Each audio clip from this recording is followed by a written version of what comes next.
Hi friends, ஃபைனலாக நம்ம எதிர்பார்த்த மாதிரி விவோ அண்ட் ஐக்யூ மொபைல்ஸ்க்கு ஆர்ஜின் ஓஎஸ் லான்ச் பண்ணிட்டாங்க. ஸோ என்னுடைய மொபைலுக்கும் நான் ஆர்ஜின் ஓஎஸ் அப்டேட் பண்ணிட்டேன். என்னுடைய மொபைல் மாடல் பார்த்தீங்கன்னா ஐக்யூ 13. இதில் வந்து நிறைய விஷயங்கள் ரொம்ப அருமையாகவே இருக்குது. இன்னைக்கு நான் இந்த வீடியோவில் உங்களுக்கு எனக்கு பிடிச்ச ஒரு 3-4 விஷயங்களை நான் அவங்க கூட ஷேர் பண்ணிக்கலான்னு இருக்கேன். அது வந்து விசிபிளாகவே நல்லா இருக்குது. வாங்க நம்ம வீடியோக்குள்ளே போகலாம். ஸோ ஃபர்ஸ்ட் நான் வந்து உங்களுக்கு நான் ஆர்ஜின் ஓஎஸ் அப்டேட் பண்ணதை காட்டுறேன். பார்த்தீங்கன்னா செட்டிங்ஸில் பார்த்தீங்களா, நான் வந்து ஆர்ஜின் ஓஎஸ் 6 வந்து நான் அப்டேட் பண்ணிட்டேன். இப்போ என்னுடைய மொபைல் வந்து ஆர்ஜின் ஓஎஸ்ல ரன் ஆயிட்டு இருக்கு. ஸோ வாங்க இப்போ நம்ம அடுத்து படிப்படியா ஒரு 4 விஷயங்கள் சொன்னேன் இல்லையா? அந்த 4 விஷயங்கள பத்தி ஒரு 3, 4 விஷயம் சொன்னேன் இல்லையா? அந்த 3, 4 விஷயங்கள பத்தி நம்ம பார்ப்போம். ஃபர்ஸ்ட் திங் வந்து lock screen. Lock screen animation வந்து சூப்பரா கொண்டு வந்திருக்காங்க. அதாவது இப்ப என்னுடைய ஸ்க்ரீன்ல நீங்க பார்க்குறது வந்து ஒரு பேக்கிரவுண்ட் இமேஜ் இருக்கு இல்லையா? அந்த இமேஜ் வந்து நான் லாக் பண்ணிட்டு அன்லாக் பண்ணும்போது ஒரு டிரான்சிஷன் ஆகுது, அனிமேட் ஆகுது. அந்த அனிமேஷன் வந்து உண்மையிலேயே சூப்பரா இருக்கு. அத நான் உங்களுக்கு இப்ப பண்ணி காட்டுறேன். அத பாருங்க. பார்த்தீங்க இல்லையா? இந்த அனிமேஷன் உண்மையிலேயே அருமையா இருக்கு. அகைன் நான் உங்களுக்கு ஒரு தடவ பண்ணி காட்டுறேன் பாருங்க. பார்த்தீங்களா? இந்த அனிமேஷன் உண்மையே சூப்பரா இருக்கு. ஒவ்வொரு தடவையும் நம்ம ஸ்க்ரீன லாக் பண்ணிட்டு அன்லாக் பண்ணும்போது, அந்த அனிமேஷன் ரொம்பவே அருமையா இருக்கு. சூப்பரான ஒரு டிரான்சிஷன் கொண்டு வந்திருக்காங்க.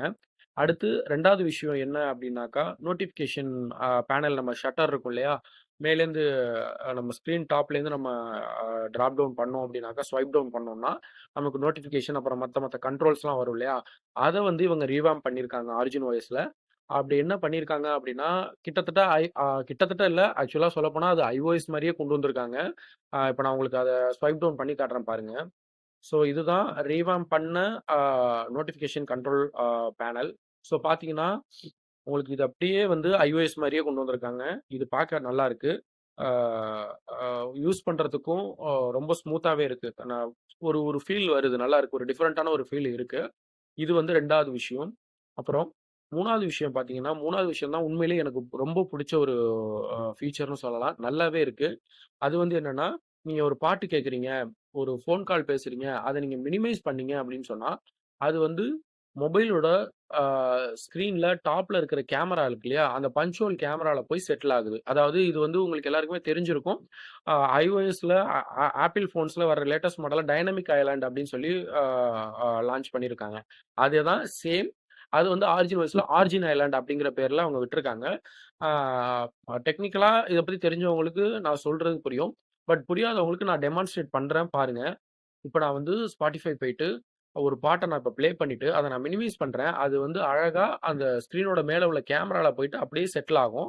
அது உண்மையிலேயே எனக்கு ரொம்ப புடிச்ச ஒரு விஷயம். அத நீங்க மறுபடியும் கிளிக் பண்ணீங்கன்னா, அதாவது டச் பண்ணீங்கன்னா, திரும்ப உங்களுக்கு வந்து ஸ்க்ரீன்ல கொஞ்சம் ஒரு ஒரு ஒரு பர்ட்டிகுலர் ஏரியால அது அப்படியே உங்களுக்கு ஷோ ஆகும். நீங்க அந்த இடத்திலேயே அத கண்ட்ரோல் பண்ணிக்கலாம். இப்ப ஃபார் எக்ஸாம்பிள் நான் இப்ப இந்த Spotifyல பாட்ட ப்ளே பண்ணிட்டு, அத நான் எப்படி கண்ட்ரோல் பண்றேன்னு உங்களுக்கு காட்டுறேன் பாருங்க. Apenas baila, baila viole.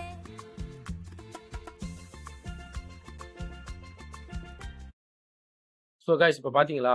அழகா நான் அந்த பாட்ட ப்ளே பண்ணிட்டு, திரும்ப நான் வந்து அத நான் மினிமைஸ் பண்ண உடனே, அழகா போய் அது வந்து கேமரால செட்டில் ஆயிட்டு பாருங்க. இத தான் வந்து ஆரிஜின் ஐலேண்ட் அப்படின்னு சொல்றாங்க. இந்த இந்த இந்த இது வந்து ஆக்சுவலா வந்து iPhoneல தான் அ ஃபர்ஸ்ட் டைம் விட்டாங்க. iPhoneல பார்த்தீங்கன்னா, அத டைனமிக் ஐலேண்ட் அப்படின்னு சொல்லுவாங்க. எனக்கு ரொம்ப புடிச்ச ஒரு அ அ ஃபீச்சர் அப்படின்னு நான் சொல்லுவேன். எனக்கு இது ரொம்ப பிடிச்சிருக்கு. இது வந்து பாட்டுக்கு மட்டும் இல்ல, நீங்க கால் பேசும்போதும் அந்த ஸ்க்ரீன நீங்க மினிமைஸ் பண்ணீங்கன்னா, அழகா வந்து அது மேல வந்து செட்டில் ஆயிடுது அந்த கேமரால. ஆ அது ஒண்ணு ரொம்ப பிடிச்சிருக்கு எனக்கு இந்த ஆப்ஷன் வந்து. அப்புறம் வந்து அடுத்து 4வதா ஒரு விஷயம் சொல்லணும். 4வதா என்ன அப்டின்னாக்கா, வால்யூம் ஆ பார் உங்களுக்கு வந்து நீங்க வால்யூம் அட்ஜஸ்ட் பண்ணும்போது சைட்ல உங்களுக்கு ஸ்க்ரீன்ல ரைட் சைட்ல வால்யூம் பார் வரும் இல்லையா? அதோட டிரான்சிஷனையும் சூப்பரா மாத்திருக்காங்க. அதுவுமே சேம் iOSல எப்படி இருக்குமோ, அதே மாரியே கொண்டு வந்திருக்காங்க.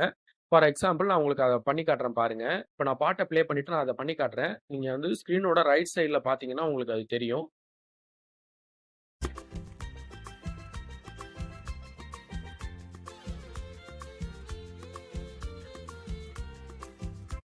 ஸோ பார்த்தீங்களா காய்ஸ்? ஸோ அ அந்த வால்யூம் ராக்கர நான் அந்த பாட்ட ப்ளே பண்ணிட்டு இருக்கும்போது, ஃபர்ஸ்ட் டைம் பிரஸ் பண்ண உடனே, அது ஒரு நல்ல திக்கான நல்ல ஒரு நல்லா பார்க்கக்கூடிய அளவுக்கு நல்ல மொத்தமான ஒரு பார் வந்துச்சு இல்ல பார்த்தீங்களா? நல்லா திக்கா இருக்கிற ஒரு பார் வந்தது. எப்போ நான் வந்து அதில வால்யூம் அட்ஜஸ்ட் பண்ண ஆரம்பிச்சேனோ, கொஞ்ச நேரத்தில பார்த்தீங்கன்னா, அது ரொம்ப ஒரு மெல்லிசான ஒரு கோடா மாறிடுச்சு. ஸோ அது எதுக்காகன்னா, ஸ்க்ரீனோட விஷுவல வந்து மறைக்கக்கூடாது அப்படிங்கிறதுக்காக அவங்க பண்ணியிருக்கலாம். எனக்கு அப்படிதான் தோணுது. மேபி அதுக்கு வேற ரீசன் இருந்தாலும் இருக்கலாம். பட் எனக்கு வந்து இதுதான் ஒரு ரீசனா இருக்கலாம் அப்படின்னு தோணுது. பட் அது ஒரு நல்ல ஆப்ஷன். இதுவும் iOSல இருக்கிற ஒரு ஆப்ஷன் தான். இதுவுமே நல்லா இருக்கு. அழகா டக்குன்னு வந்து ஒரு குறிப்பிட்ட டைம்க்குள்ள வந்து அது டக்குன்னு ஒரு மெல்லிய கோடா மாறிடுது. மாறிட்டு இதாகுது. ஸோ மோஸ்ட்லி பார்த்தீங்கன்னா, டிரான்சிஷன், ஸ்மூத்னஸ் எல்லாமே நல்லா இருக்கு காய்ஸ். அப்புறம் இன்னொரு முக்கியமான விஷயம் நான் சொல்லணும். ஆ, நான் நேத்துலேருந்து பார்த்துட்டு இருக்கேன். Instagramலலாம் நான் வாட்ச் பண்றேன். நெறைய பேர் போட்டிருக்காங்க.